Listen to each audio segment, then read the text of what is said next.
All right, everyone, welcome to another episode of Stew and the Nun. Thank you so much for hanging in there with us. I know we are a few minutes late. Stuff happens. Bush League never changes, and but I want to welcome my good brother from another motherland down in the very southern studio. What's up, Toby? How you doing down there in Mexico? Good. Buenos noches, Yeah. amigos and hermanos. No, I gotta say, the music on my end came through very well, and I heard more of the lyrics than I've heard in the past. I know like we have rights to that song or whatever, and it's all great. YouTube, it's all legal. Um, but man, I just while I was listening to that, I was imagining like some country line dancing club outside, like some fort. You just randomly pick one. Like I'll say Campbell, and I can just see like a bunch of like dudes straight out of like the schoolhouse, like Just trying to you get know, it. trying to pick up the ladies, Trying to pick flashing up on them tabs, country honeys who kind are two stepping and they don't down really know how to do it. downtown, flashing brazen badges. Fucking look at this, Yeah. yes. Did I tell But you I was a? no, Did I tell you I was a air assault trooper?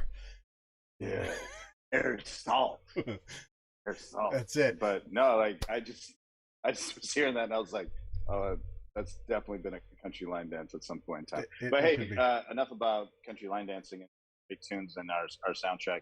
It's great to be back. I think I missed last week, right? You did. Because I went solo. It was very yeah, stressful. So yeah, glad to no, be able like to see talk, and talk to people. I messed up. I didn't bring yeah. Rob on. I should have. I slighted our producer. Oh, the Yeah, unpaid one. he's got a face for radio. I'm not sure about the video though. That's kind of Yeah, what I'm not he sure about. he's keeps sending me these invoices, and I'm like, keep moving his office to the the basement. And I'm like, Let him keep the red he's stapler. he keeps asking me about his stapler. Yeah. It's all good. The love you, Rob. Playing. Hey, so we have a treat tonight, and the reason why it's a treat, one of the reasons you guys have not seen as much of me, and I don't haven't been talking as much is because I'm down here in like what is awesome. It's called Under a Rock, and I don't get all the news cycle that you guys get. My mental health has gone way up, which is great for me. Uh, but tonight's a treat because like I actually am excited about talking about our second favorite subject, and that's hockey. And so tonight we have special guest, and this is his virgin voyage into the audio webs. How did we not make Uh, him wear a big cherry helmet, like the big oh, we stem on should, top? yeah, I mean, yeah. We're like, we should have him fashion one he probably really has a quick. couple from a few schools he's went to. I'd imagine. Yeah. Just Well, he was a distinguished undergraduate of several of those schools. I might yes, note. yeah. We won't, like sit here and like humble brag on him, but we got Joel on tonight. Great guy, 18th series, still active duty, so we won't get too much into it. If you look at his backdrop, you can kind of figure some of it out.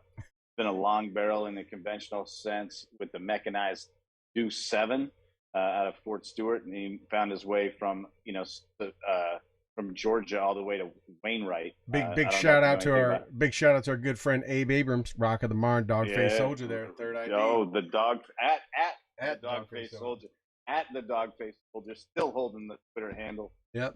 Abrams, our main man there, and then found his way all the way up to Wainwright because once you've been to Savannah, nothing can compare. So he Nothing. Sinead Connored his way all the way to fucking Wainwright.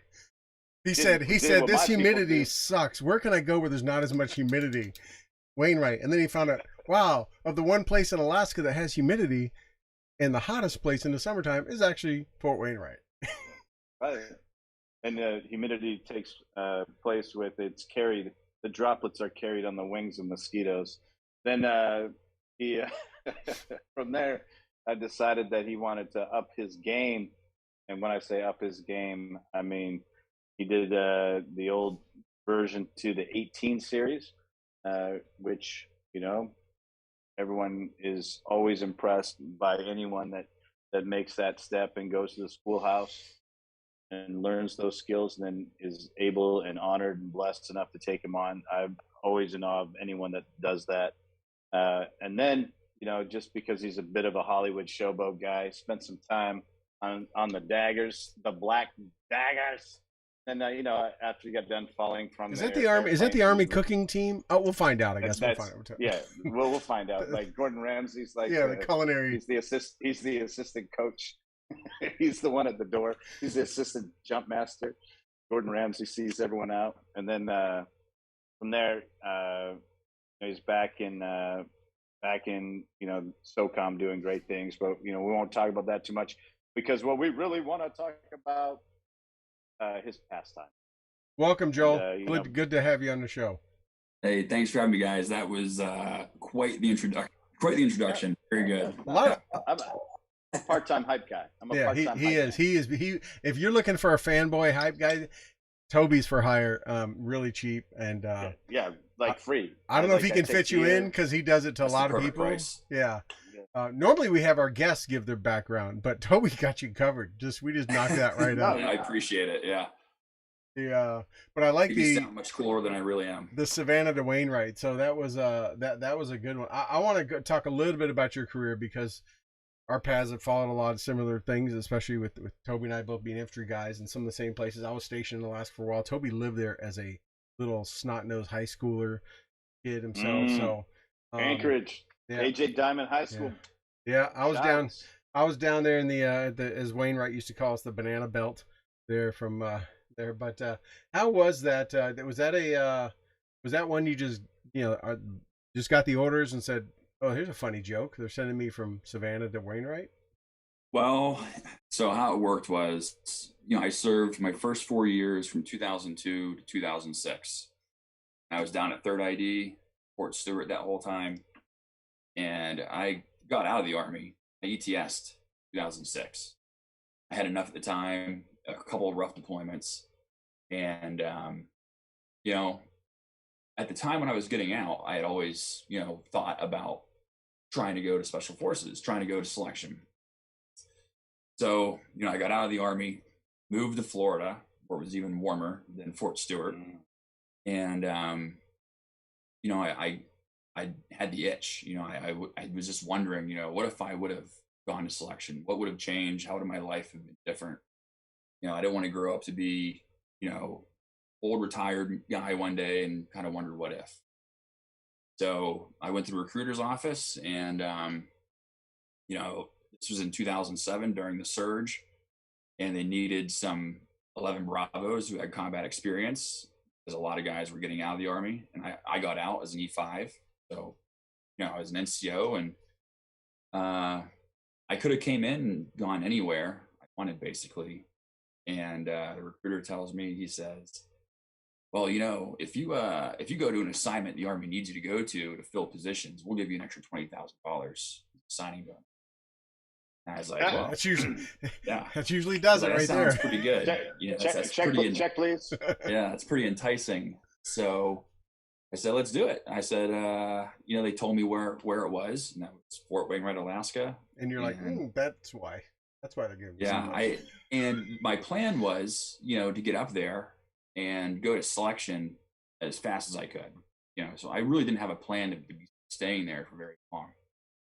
So I got to Fort Wainwright, and I interview. They want to put me working with the brigade commander, part of his PSD team, because of my past deployment history as a sniper and kind of doing those missions already. I told them, I said, "Hey, I'm going to selection. I'm planning on being here very long." And kind of got put there anyways. So I went to selection 3 months later, and I got selected, first time go. And nice. Then, I found out, because I didn't know this, Alaska is considered an overseas deployment. Selection to find a way to get back into the Army, and collected on that bonus and spend as little time there as possible. I can see the SF recruiter too being like, "Hey man, we can take care of this for you. I know you've probably heard this thing, but we can, just so he could get you there, SFAS, and then it's like, Yeah. no big deal though. Like the cool thing about Alaska, and other than the actual literal sense of the cool part of Alaska, is it is like an overseas deployment because you're experiencing something that you would never experience in the lower 48. You're experiencing Absolutely. a place and a culture that you would not, and typically get. I wouldn't trade my time in Alaska for anything.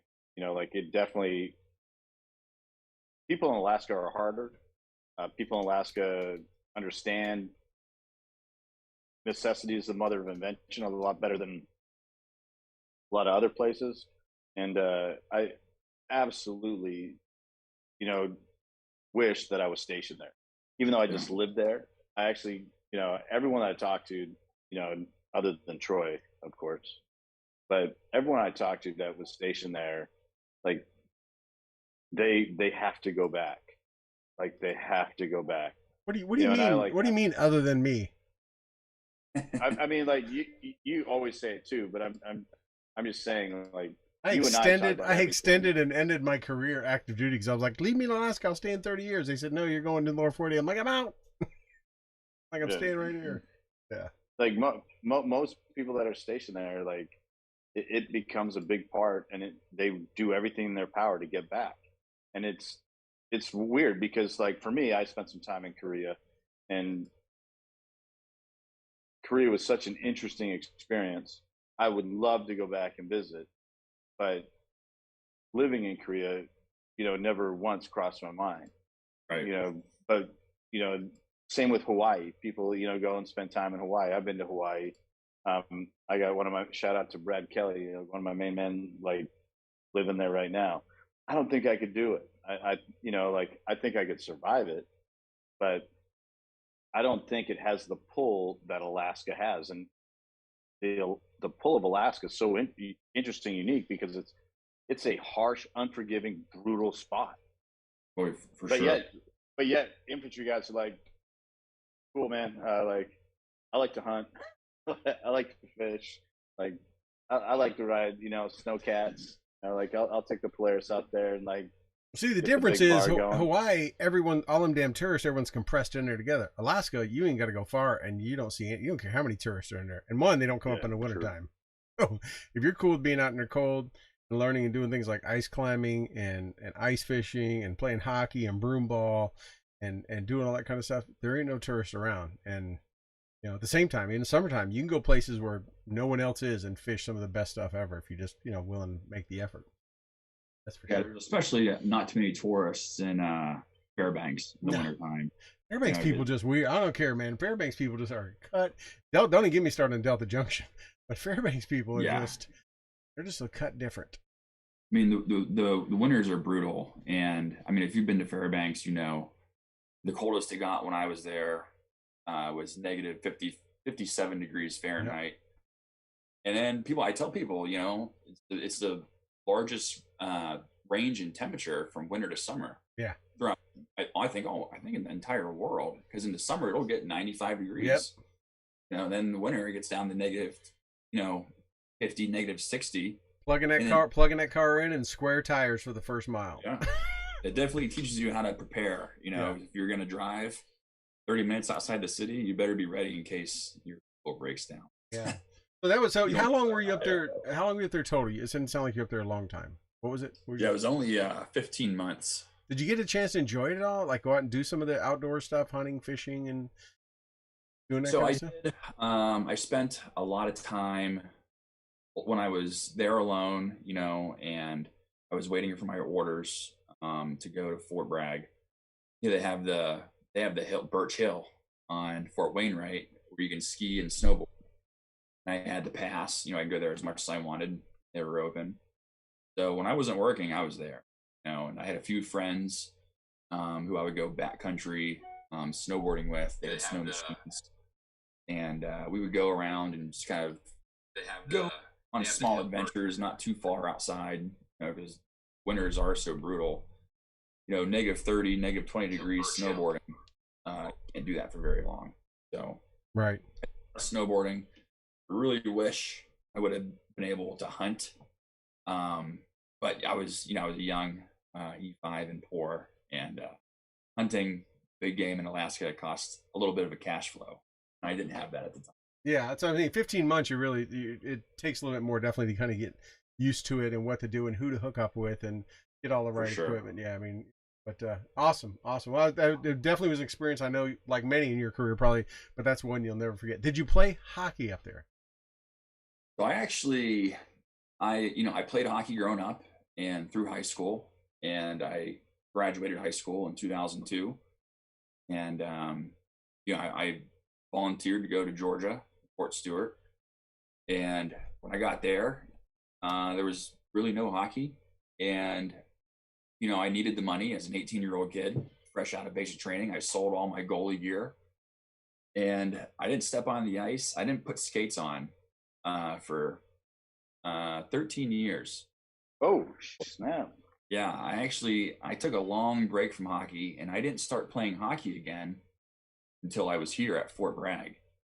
And I came here to be an instructor in the Q course. And one day, we were out eating. My son, I think at Buffalo Wild Wings, son, and saw on Jackson. He was only 5 years old at the time.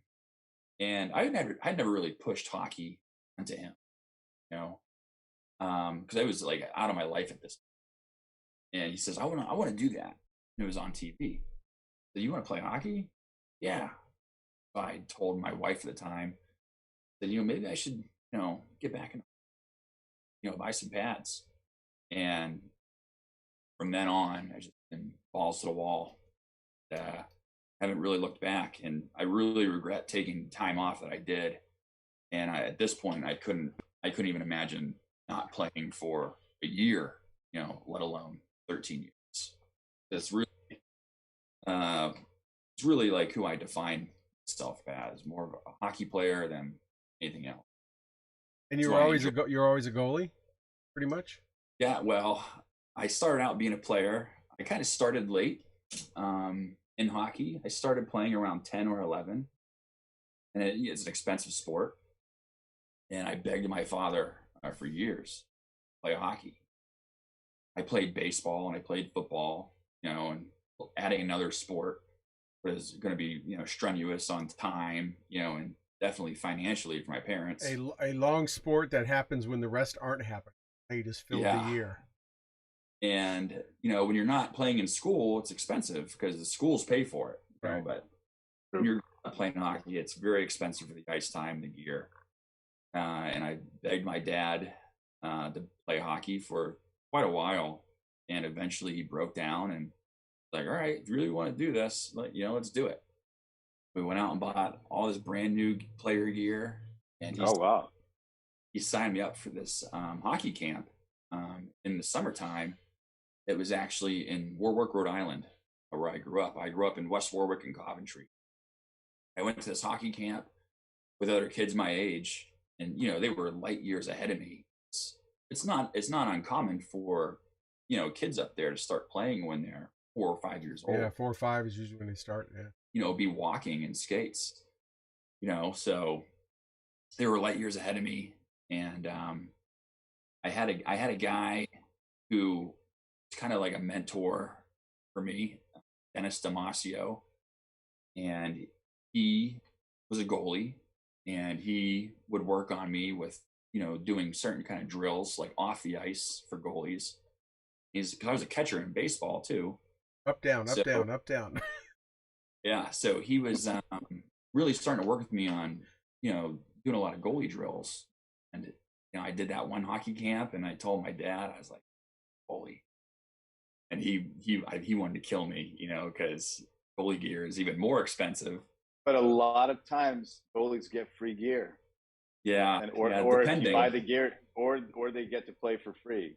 Yeah, Usually the goalies play for free, but the gear is very expensive. Yeah. So depending on the association, sometimes they'd have like at least the pads and stuff they could loan out and all that kind of stuff. Kids are growing through that at 10U, 12U, 14U. I mean, they're blasting through. Yeah. Stuff. Yeah, my father was not happy, but I think Dennis had a talk with him, and kind of really uh, told him like it was the right thing for me, and I was dedicated. After my dad bought the gear, I was like, well, I can't go back. Stick with this, and I got to give it my all. So, I played ice and roller hockey as a goalie. I played for a couple really really good travel teams in roller hockey.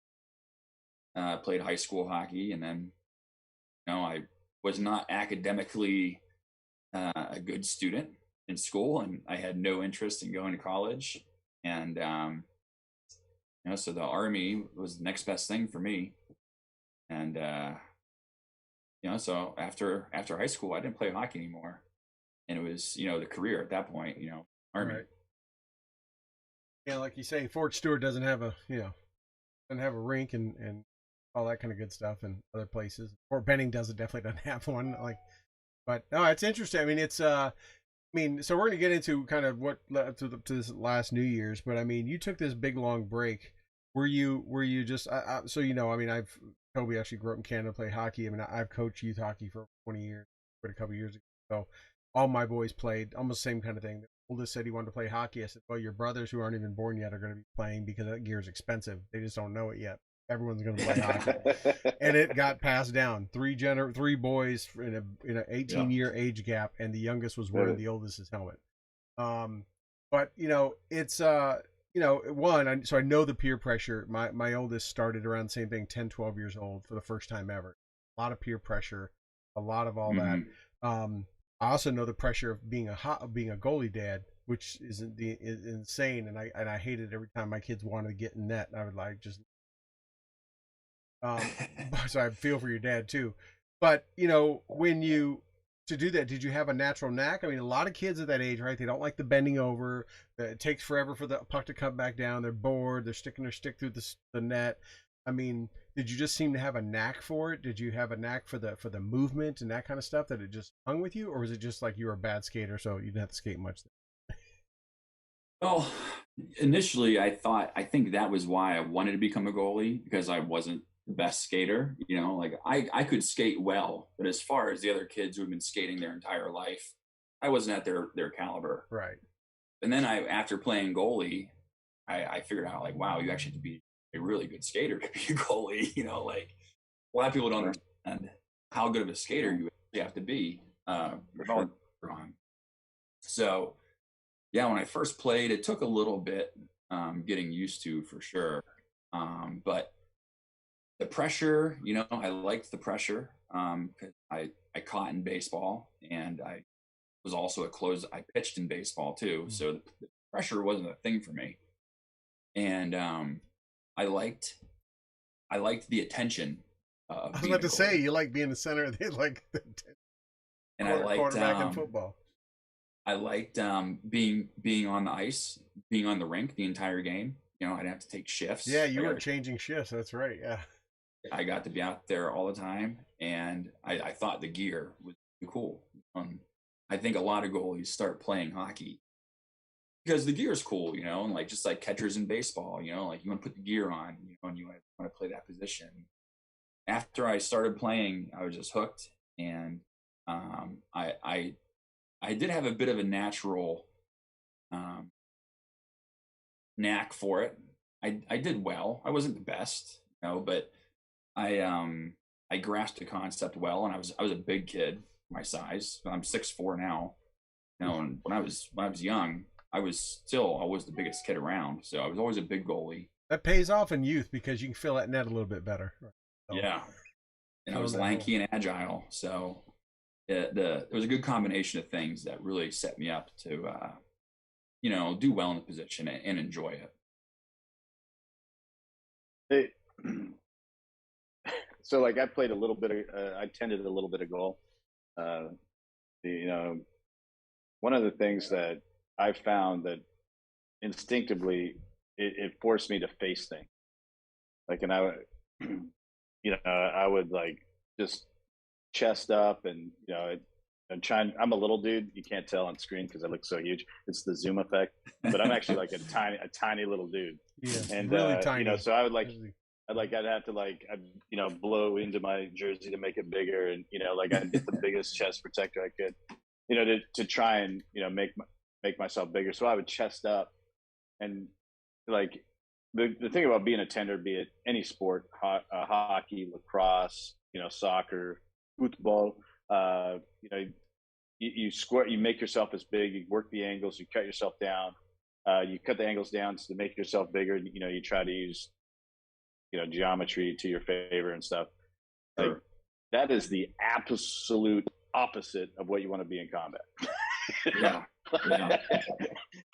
definitely. You're not trying to be a bullet catcher, and no. you're and I this whole time I'm like, on one hand you got mentally convince yourself to be as big as possible, and then you're like, nope, I gotta be and for sure. What a juxtaposition.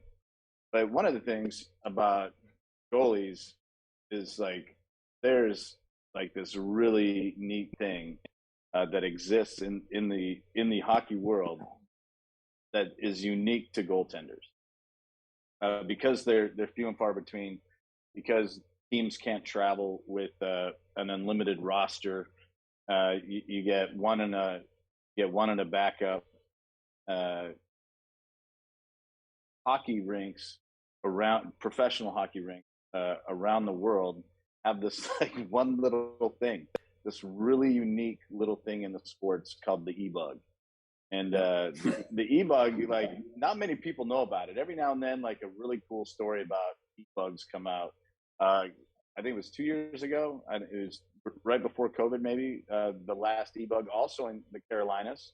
The last really good e-bug story came out. And e-bug, E-B-U-G, stands for Emergency Backup Goalie. And so, there's a dedicated person, for those that aren't familiar with hockey, and we'll take it to a political place. There's a dedicated, survivor, right? There's always a person that's, tasked or designated that if everything goes wrong, they're the person that carries the football, and they're the one that has the codes, and they're the one that. So when all our leaders in one place, there's someone that's designated to not get killed. And this e-bug, this emergency backup goalie, each professional hockey rink, throughout the world, is supposed to have an e-bug. And the e-bug is just usually a name written on a piece of paper that's filled out, that is for both teams. Not one team, but for both teams playing in that venue.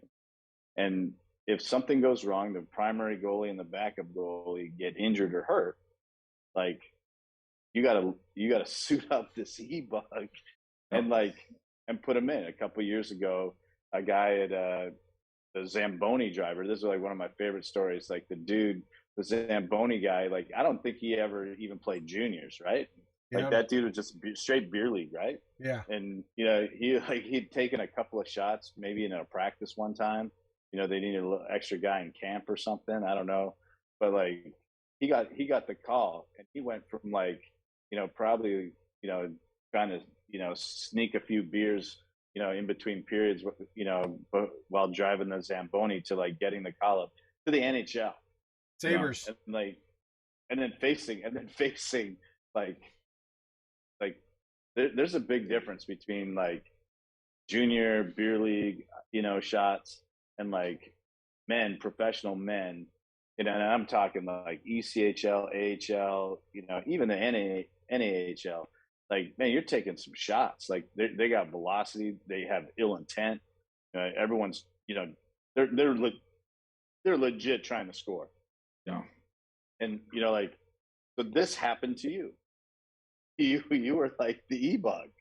You got called up, and you got to went from hanging out with the boys beer league. And so tell us how that all happened. Yeah, so I play for our team that we have here on Fort Bragg. Our team is Camp Patriot, and it is part of the Camp Patriot Foundation, which is a 501c3 nonprofit. We raise money for wounded veterans to go on these outdoor expeditions all across North America.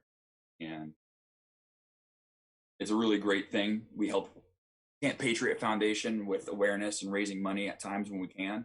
And we also, as a hockey team, have some really skilled players here on Fort Bragg. Guys who are officers and played, Division I college hockey, and played, for West Point, and guys who played juniors, and guys like myself, just grew up playing high school and are still sticking with it. So we get some really great players on Fort Bragg for Camp Patriot, and we go travel around, and we play in tournaments when they're available. Past 2 years have been kind of slow, as you can imagine, with everything happening with COVID. But we'll travel and we'll play other bases. We'll play some college club teams if the opportunity's there. And with this, just like the Army's a great networking tool. You really get a good opportunity to network with people in the Army, who are going off to leadership positions and outside the military. Guys use them all the time for networking. So hockey is the same thing. We have some great networking with our hockey team and the hockey community. So the Fayetteville Marksmen are a team here. They're local to the Fort Bragg area, and they're part of the Southern Professional Hockey League. And they put out a call a couple months ago for they needed a goalie for their practices for a week. And they were practicing on base. We have a rink on base here at Fort Bragg, and they were practicing on base because their practice rink where they play their games was unavailable for whatever reason. And they needed a goalie who can get on base, and practice with them. And I found out late, and this one guy, he took 2 days of practices, and I found out, there still need to be another day of practice filled. So I was like, hey, I'll definitely do it. So I went to this practice, and practiced with the team for the hour and a half that we were there. It was really good. It was nice getting to see like some professional level, shots, and getting to experience, an actual practice, which I probably hadn't been a part of since 2002, 2001 when I was in school. Because how beer league is, and you get a team together, like we practice on Camp Patriot, but it's like a scrimmage. Pass. Yeah, pass, shoot, sticks in, boys. Yeah, it's a fun skate. It's a fun skate, and you sweat, but it's not like how a practice is run for a professional hockey team. So it was nice experience getting to do that, and get that exposure and get to be able to tell myself, hey, I can kind of hang with these guys. So practice wraps up, and the team was great. The equipment manager was great. They treated me awesome. Even like taped my sticks together for me when I was leaving, and like I was like, oh, this is kind of strange. I'm just a Joe Schmo. But I walk out, and Coach Corey Melkart, he's the coach for the Fayetteville Marksmen, and I bumped into him walking out of the rink, and I said, hey, anytime you guys need me, another practice or I said, anything at all, said, feel free to give me a call. He had my phone number. And he said, yeah, for sure. I really didn't expect to hear anything back. And then the third week of December, I get a weird phone number. I usually don't answer, strange unknown phone numbers. I just let them go to voicemail. And it's a weird phone number. It was like Tennessee or something. And answer it, and guys say, hey, this is so-and-so from the Macon Mayhem hockey team. That I'm just going to cut to the chase. Are you available to be an emergency backup? Well, when is it? He goes, New Year's Eve in Fayetteville, play against the Marksmen. I said, yeah, absolutely. So he's like, all right, I'm going to put you in touch with my guys, my equipment managers, and they'll give you details, where to be, what time to get here. So I go, show up to the rink and talk to the coach before the game. He's like, yeah, I was talking to, Coach Melcart. I told him we needed a guy, and he gave me your number. So that's kind of how that happened. And the reason why they needed me was their starting goalie, or one of their goalies, got the call up to the SPHL. So he got called up and they were without a goalie, for a few days or so until they can find somebody to come in. And they needed an emergency backup for that game. So, he told me, he said, hey, I have a little chat with him before the game. Super, super great guy. He's like, I know you probably want to play. He's like, but we're going to play our guy, good to go out and, warm up with the team, if anything happens, God forbid, our guy out there, we'll throw you in. It was a great experience. I didn't get playing time, of course, like I wish I could have. I understand, as an emergency backup, but I got to go out there, warm up. You laced up, man. You had the jersey. Yeah, you probably walked through the gate. That's so cool. Little Visine in the goalie's water bottle. Here you go, dude. I got your water. There you go. Yeah, that's what I was doing too. Like they had TV timeouts. So I get him a towel. I get him this Gatorade bottle. Oh, it doesn't smell like chlor. It doesn't smell like chloroform. You're good. Just sniff on it real quick. It was a cool experience getting to be there with a few thousand people in the stands. No, like you had the jersey on, right? They gave you a jersey. You're all suited up on the bench. Yeah. Oh man, did you chirp? I'd have been running my mouth. I'm the worst chirper, and even to go when I play guys in leagues, I can't do it. Like telling a joke, like there's good joke tellers, and there's bad ones. Guys who can remember how to tell jokes. I can't remember how to tell jokes, and I can never. I hear good chirps, but I can never. I'm not. Like cadence, right? There's people that can sing cadence, and you're like, that dude rocks. Exactly. And then you get out there, and you're like, yellow bird on a windowsill. What's the rest? That's definitely me too. Like, no, you wouldn't hear me singing cadence in the regular Army. So that was so that's interesting, right? You talked about networking. So the one coach there kept your number, didn't walk out the thing and throw it in the trash on the way out. Actually, they saw something in you, and then the coach called him up, said, I need someone to back it up. My guy got called up. He said, oh, I got the guy right here. Local, he can get on base, he can do this, he can all that stuff. Yeah. That's phenomenal. Did they any indication that they kind of still got you in their Rolodex? I would imagine so, because there are times, there have been times in the past where the marksmen, who are the team down here, they have needed goalies for practices and whatnot. And just for whatever reason, I didn't hear about it, or I was unable to attend.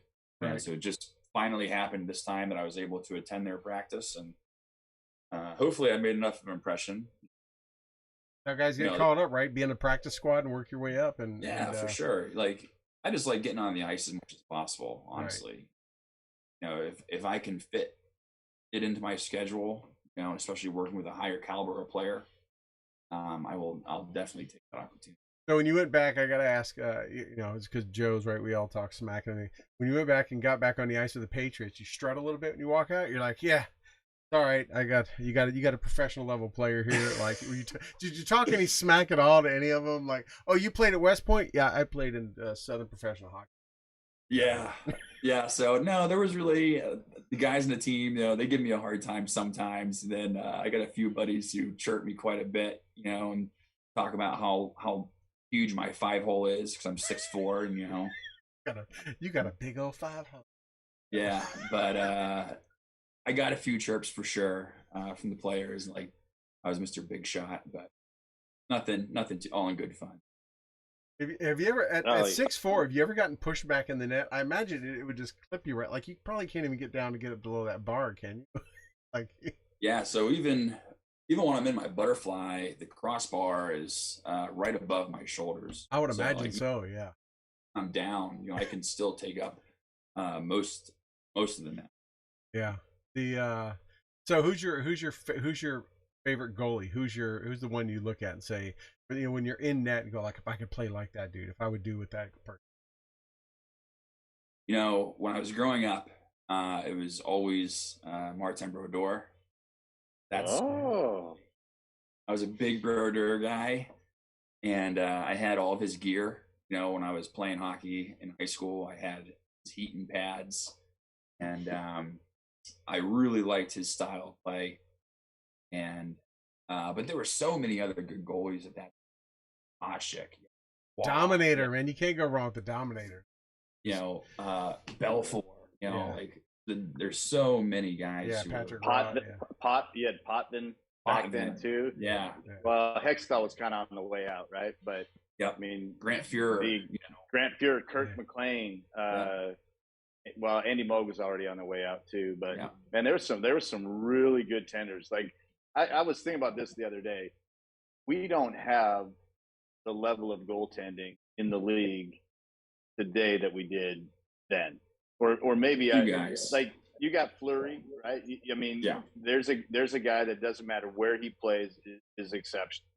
Yeah. You got Vasilevsky. Yeah. You got, but I live in Texas now when I'm not here in Mexico, and I've just watched. Everyone thought the sun was going to rise and set. With Bishop, and you're like, then you get this. There's some up and coming kids that are really good, but when you look at the Edmonton Oilers, they got more talent on that team than the rest of the league. Yet, like, where are they, in 8th or 9th? I mean, they're not doing well. And that's a direct reflection of goaltending, I think. Yeah. Like you got Draisaitl, you got McConnor, you got these guys doing these unbelievable things, but like they're not a competitive team because like pucks are still going on their net. You got Thatcher Demko over in Vancouver that's like rising up, and like, everyone's like, who's that guy? But like the Holtbys, and it just when you think of these guys, you don't think of like Fleury's definitely one. So like Hall of Famer for sure. Yeah, for sure. But I just remember like Dominic Hasek. I mean, like I would watch SportsCenter just to see what he did. Like that guy stood on his head every single night. Yeah. And you would see these goaltenders like just do unbelievable things, and it was exciting. I remember like Patrick Raw, right? The goal. Yeah, and of course Patrick Raw, like, he was a great player, but you watch Fortnite like running on a microphone. I'm sorry, I cannot stand the cops. But you got a little broken arms there, Toby. Got your back. Oh well. Yeah. So it's Facebook. So are you still you're still a big fan of the Penguins? Because you're out of Pittsburgh? Yeah. Or Flyers? Yeah, that's my team. Yeah? That's my team. Penguins are my team. So I was born right outside of Pittsburgh in Detroit Heights, Pennsylvania. And my father ended up finding a job in Rhode Island working for General Dynamics, actually building submarines for the Navy. So that's what brought my family to Rhode Island, and I grew up in Rhode Island. But all the family, extended family, the Pittsburgh area. So when you were in school, did you just play school hockey and house hockey, or were you on travel AA, AAA teams and that kind of stuff in school? Or were you just a house hockey player and school hockey player? Yeah, so for roller hockey, it was travel. I played for Team Mission and Team Franklin when Franklin was big in making like actual hockey gear back in the day, and I played a few different house league teams for ice, but I didn't get real competitive. I was much more competitive in roller hockey actually than I was ice hockey. And then when I got into high school was when I started to get more into ice hockey. If you would have asked me 20 years ago what I liked playing more, I would have said roller hockey. Interesting. And really, now it's ice. I hate. Did you ever play broomball when you're in Alaska? A little bit for the time. No, never did. They do that all the time here at Fort Bragg, though. Do they? They in the mornings for PT. They do it in bunny boots. Do they do it in bunny boots? So we would have these early morning skates base at 5:30 in the morning, and we'd get off the ice at 6:30 or 7, and whatever random unit would come in afterward. Oh, they're doing it on ice too. They're doing it on ice. Yeah. Yeah, they wouldn't clean the ice. They wouldn't give a new cut, and the ice all chopped up from us playing, and the unit would be out there ball. Yeah, we used to. That was. I still got a broom ball stick. I got like you buy in the store broom ball stick. That was the thing. I mean, especially when you got new guys up on going to Alaska, and they didn't know how to skate, never played hockey, but they always were fascinated with it. Never were. And it's like, oh, it's kind of like the same thing, dude. And it's kind of like rugby, smear the queer, kind of hockey, all mixed in one. And Yeah. like, really, like, yeah, come on, I'm gonna put you in the board. And yeah, it was. I don't know who got hurt more out of the sports, was people playing rugby, because we had rugby teams on base on Fort Rich, or people playing broom, because broom ball was, it was like little kids. You put hockey gear on for the first time, that 5 or 6 year old thinks he's Arnold Schwarzenegger, right? They come out there all just nothing can hurt them, and they can just pound anybody they want, right? But interesting, yeah. So so you've been how long you been in the Army now total? I guess I know you had a break in service. What's your total years? Yeah, I got about 18 years and 5 months. Oh, you're counting. So that tells me you're counting the 20.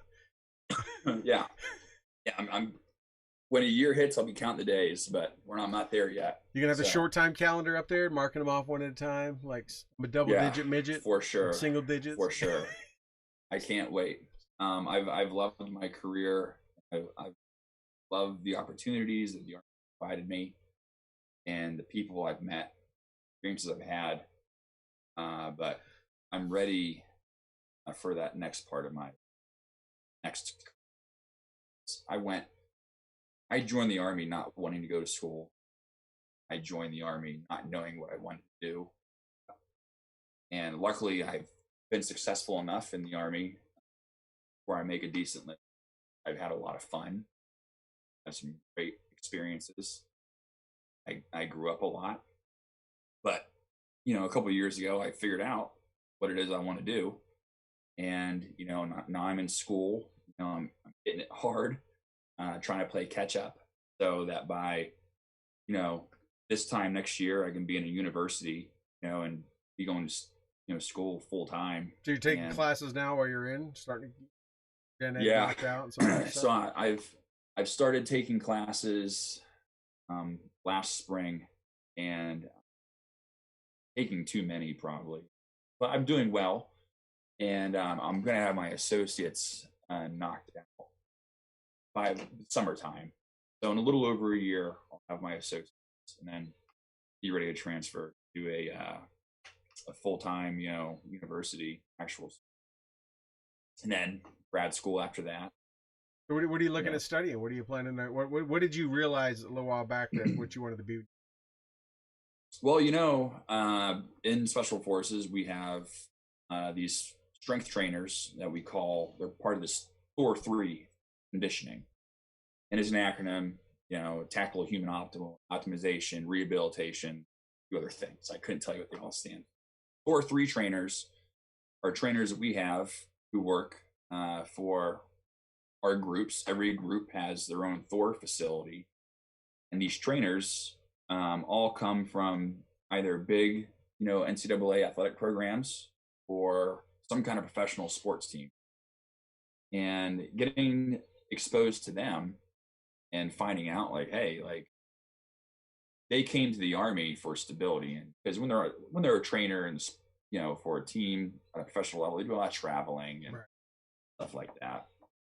And it's not as good for the home environment. But I get to talk to these guys, and they tell me what they do and what they go to school for. And I befriended a guy here at Fort Bragg. I reached out to him, and he was nice enough to really give some insight on what courses to take, and use him as a network when I'm in school for internship, post grad. And his name's Ray Bear. He was actually a trainer for the Kansas City Royals, the Atlanta Braves, and the Atlanta Thrashers before that team expanded. Yeah. He came to USASOC for Special Forces. So he's helped me and given me some guidance, and that's what I want to do. I'm really big into fitness. I'm really big into sports, and it's what interests me. And if I can, be a trainer working with individuals who want to be the best, and are motivated to be the best, and be a career athlete, that's what I want to do. So essentially, they're contractors or DA civilians or whatever, and that's their job, working with special operations forces, rehabilitating, working on strength and stuff like that. Are you looking to do that same thing, go off and get that degree and come back and do that, or you're going to be kind of open to see where the career? No, I think I would stay away from the Army and the military in general, just because, I would want to move away, from the bases and kind of just get away from that life. I already live kind of far away from Fort Bragg as it is. It's about a 45-minute drive for me to get on the base. I live up closer to Raleigh now. Yeah. So if I wanted to find more stability, where I'm not trapped, throughout a season, I would try to find something, like a development program for kids, who are taking sports very seriously, want to get into college and play athletic program, junior hockey program, something of that nature. But I definitely want to stay in sports and, stay on the ice for as long as I can. Right. No, it's interesting. I mean, it's, people change careers multiple times through their lives, right? I forget what the number I heard, 6, 7 times someone will change careers working life. But this is an interesting one, because you're right, how many guys, we all know them, they do so many years, maybe 20, maybe a little bit less than 20, they do a few deployments and they think, that's the only thing I can do, and they look for that the old Blackwater jobs. They want to be in 511s and Oakleys and just still be contractors and still be maybe they work at range control, maybe they're working downrange, right? But they just they don't have, it's a comfort level, right? They want to stay with what's comfortable. They know, except now they can grow a beard and have, dress how they want and walk on the Sergeant Major's grass without worrying. But Right, yeah. But you are like, okay, I did this time, I've got to the point, I've done that, it's time to go on, just get away from myself, a fresh start. That's says quite, because most people aren't comfortable to do that. Yeah, and I'm pretty good. I'm pretty comfortable being uncomfortable, and the thing is too, with the things I've done in the military and I've had, I can always fall back. Right. If things don't work out for whatever reason, I can always fall back to the Army, and I'm sure I can find a job somewhere doing something. You could be a civilian instructor at Yuma. You could be at the Jump Master School. I mean, they have civilians so many places throughout the military. Looking at your career, what you've done, that you could do any number of things and kind of be back into the 511s and Oakley. Yeah. But see what happens. Right now, school, that's my top priority, and I'm stressed out with the classes I'm taking, but it's working out well for me. Yeah, heavy class load, trying to do work, trying to do everything else, personal life, I can imagine. And then being ready for that call any moment to come fill in as a goalie somewhere, right? Or work the practice. Hopefully, standing by the phone. Yeah. And you're still playing with the Patriots, Awesome. so you're still playing with the Fort Bragg team and doing that? Yeah, still playing Camp Patriot. We get together about once or twice a month, as a team, and like just for a practice or a scrimmage. And we're always looking for other teams to play and other bases to travel to and get on the ice against, other military members and or club hockey teams. So when that opportunity comes, we definitely. But right now, it's been slow just with the world and the way it is. Right. Have you guys ever thought about? I don't know if you guys ever looked at it. There's so many regular NHL games, right? Between periods, right? They have all kind of things going on. Have you guys ever thought about trying to do, like, go out for Atlanta or anyone like that and do a between period kind of exhibition, that kind of stuff? One, raising awareness to Camp Patriot, what you guys do, raise money, and just give some thought about. Yeah, so we did have a bit of a working relationship with the Fayetteville Marksmen before, when they were the Fire Ants. I'm not sure, the details of what happened, or I'm glad they changed their name to Marksman. Yeah, I don't know. Yeah.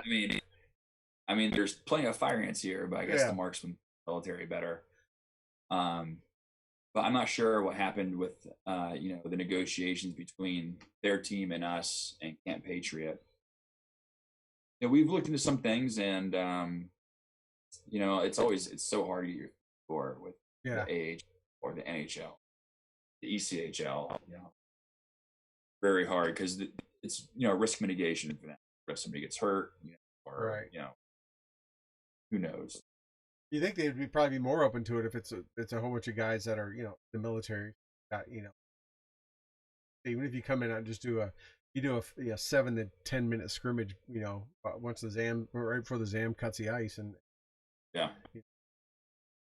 so interesting though. It's great. I mean, so Camp Patriot, you guys, when you guys do these, you talked about, do you guys pretty much fund everything yourself? Do you guys pay for your own pitch in, and I'll pay for ice time and pay for your gear and jerseys? And all that kind of stuff. So we pay for all our team equipment, travel, lodging, ice time. That's an investment. Yeah, but as adult hockey players, we make enough money to be able to afford it. The guys who play, they like playing enough to go make time and money for it. So, it's really it's a great bunch of guys, and I've been on the team now, playing with them for almost 6 years, and that's kind of long for, as much as people rotate in and out of Fort Bragg, coming and going. So there's a few of us who've been on the team for quite a long time. There's guys who've been on for longer than me, for sure. But I've been with them for a little while, and it's been a great group of guys that I've became good friends with. I would love to travel more with them. Hopefully we do. Hopefully. There you go. Nice. Awesome. Well, hey man, we covered quite a bit. We always like to give our guest a chance to kind of just cover or talk about anything else that we didn't cover that you want to let our viewers and listeners know, whether it be a nonprofit, or a cause, or something that's important to you, or just an awareness you want to.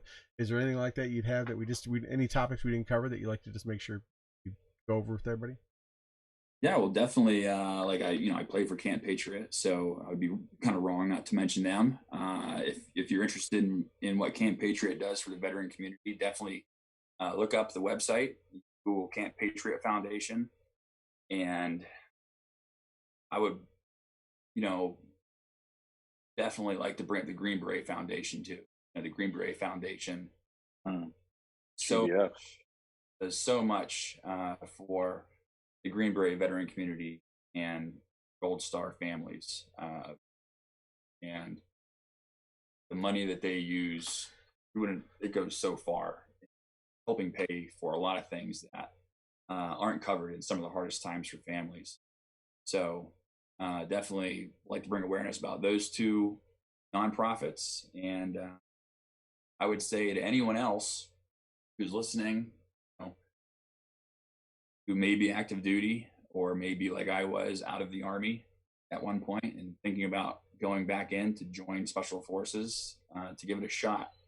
And don't be that guy one day wondering what if, because you never know what it could have been like. Definitely worth the shot, and just knowing that you get the best. Yeah. Live with regret. Yeah, well, I'm glad you mentioned it. We didn't even mention our sponsors at the top, but one of our key ones is Alpha Elite Performance, run by our boy Travis, who is big in Green Beret Foundation. Also a hockey player. Yeah. So Elite 15, get that 15% discount. Alpha Elite Performance. You got it here.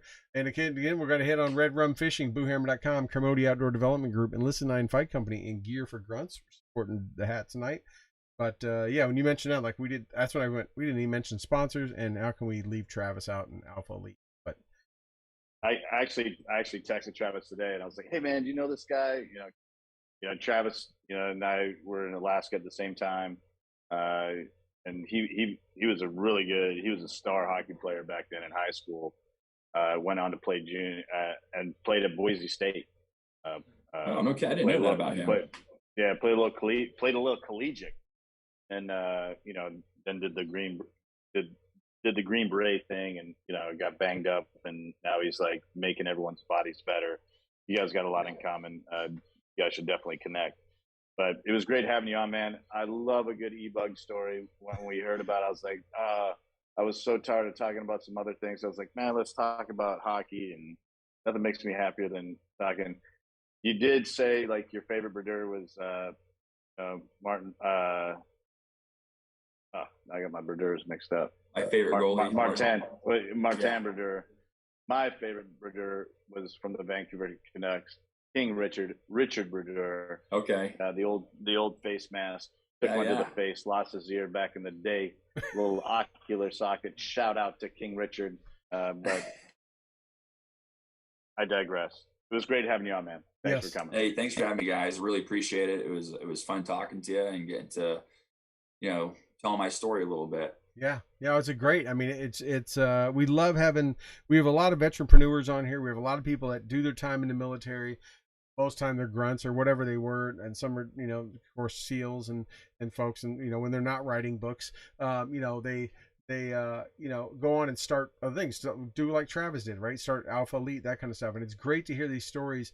So young, maybe people serving today or just about to get out realize, hey, I'm not stuck into the stereotype that, I don't know, my leadership told me, or the transition office told me, or something like that, right? So here you're a guy still serving, and you got this opportunity to take skills you developed before you came in the military and actually do have an awesome experience with it, right? You've done phenomenal things. You jumped to the Army sport parachute clubs, you've done any number of things you've done. Your career were enough, but you still are getting these great experiences that and show people that, hey, you can keep reinventing yourself, right? Whether it's going to college or just get this opportunity to take. And I love that, because I got so sick when I was a young NCO, and when I as I've led soldiers as a senior NCO, that would just think that they only had to stay with what the Army, the barracks lawyer told them they did this, right. You can only be that. Break out of it, right? Yeah, it's awesome. Yeah, it was great having you on tonight, Joel. Thank you so much for joining us and giving us some of your thoughts. All right. Thanks a lot, guys. All right. Well, thank you. Everyone, thank you so much for tuning in here on Stew and the Nunn, stewandthenunn.com every Thursday, 8 o'clock Eastern. Be sure and tune in next week and every week. Let your friends, let your family, let the people that aren't your friends know. Make sure you can catch us on all of our outlets, all of our videos, all of our audio-only outlets are all up on our website. Be sure and stay tuned in there. Thank you so much, Toby. Thank you so much, Joel. And we'll bid everyone a great night.